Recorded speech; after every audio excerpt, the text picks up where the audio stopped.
A very good afternoon to all of you present here. My name is Tejdeep. And my name is Harsha.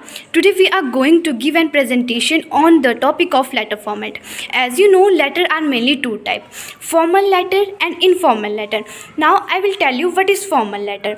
Formal letter are those letters which are professionally addressed to someone, and these letters are used for official purpose. On the other hand, informal letters are the personal letters which are written to the family members and the close ones.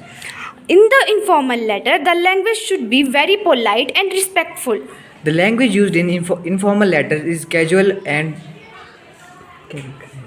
The letters are normally addressed to the head of concerned department. in informal letter you can convey your regards. To write the formal letter, there are mainly 7 major steps. First step is sender address. Firstly, in first step, you should write the sender address. And then second step is our date. And then third step is receiver address, the whom you want to send the letter. And fourth step is subject, and then you can write the salutation. Sixth step is our content. Here you can write the content about your letters. And then write the complimentary clause, and then write your names.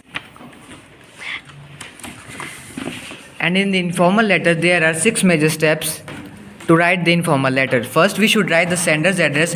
It is basically our address, and after that we have to write the date, and the third step is to salutation. After that we have to write the content, and after that we have to write complimentary clause, and after that we can write name. Here you can see the example of formal letter and informal letter. This is the example of an informal letter, and this is the example of an formal letter.